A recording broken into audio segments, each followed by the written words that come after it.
All right, what's up, guys? The number one thing that you should be doing to build a healthier version of yourself this year in 2023 is reading. Now, this is something I've always done when I was a kid. I loved reading. I read anything and everything. I read articles, I read magazines, fictional novels, classical literature, nonfiction, basically anything, right? But as I got older, I had more prerogatives that I needed to focus on, which is natural. I had other schoolwork took up my time, sports, my extracurriculars like lifting and running, hanging out with friends, listening to music, all that stuff, right? And this naturally made me push reading off more and more until I pushed it off almost entirely during my free time. And it's something I wish I did more when I was little, all right? Now, I know what you're thinking. Reading. Yeah, that's a no-brainer. Read more to improve yourself more, to level up more. Yeah, that's a big part of it. But reading also produces more subtle effects, subtle benefits that you can't really see, not necessarily see. And in this video, I'll briefly talk about these three benefits. All right, so number one, the first benefit of reading is it reduces stress. So in a 2009 study at the University of Sussex, it was found that reading can reduce stress by up to 68%. So researchers believe that by concentrating on a book while you're reading, it helps distract your brain away from all those thoughts and all those stressful thoughts and anxious thoughts that fill our head when our brain has nothing to do. And you know what I'm talking about. It's that inner voice that has a conversation with you inside your brain. It's essentially like you're talking to yourself, and it creates all these fake scenarios or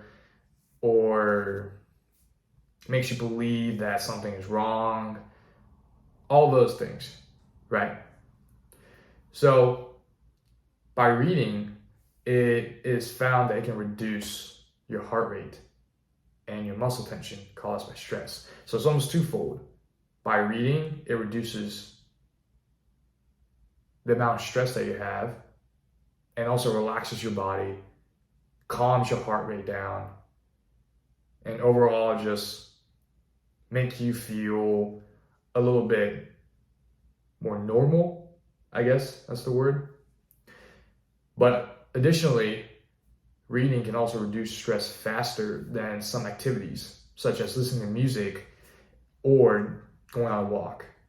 Now, it's not to say that you can't do multiple activities to help reduce your stress, such as going to the gym and lifting some weights, or going on a run. There's nothing that says that you can't do that. There's nothing that says that you can't do both. All right, it's just in this video, I'm just talking about how reading can sometimes be better at reducing stress compared to some other activities, according to these researchers. Now, number two, the second benefit that reading can bring about is it may decrease the risk of developing Alzheimer's disease. So reading engages the brain, this we know. It stimulates it.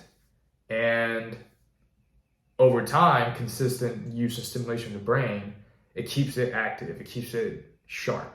And in doing so, researchers found that exercising the brain may help because inactivity, long-term inactivity, increases the risk of developing Alzheimer's and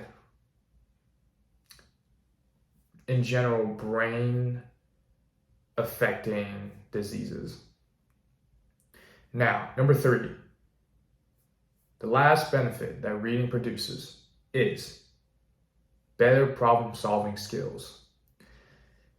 There's a substantial increase in our brain during reading and after reading.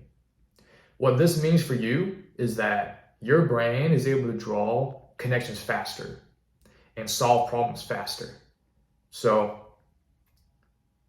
this doesn't necessarily mean that reading is the best thing that you can do, best activity you can do to improve your problem solving skills. There are plenty of other activities, probably with tons of research behind it, that support which one is faster, which one is better, all that other stuff. But reading is an activity that you can do if you want to improve your problem solving skills. So if you guys are interested in reading more about these benefits, I'll link the articles down in the description for you guys to click through and scroll through. Stay tuned for more.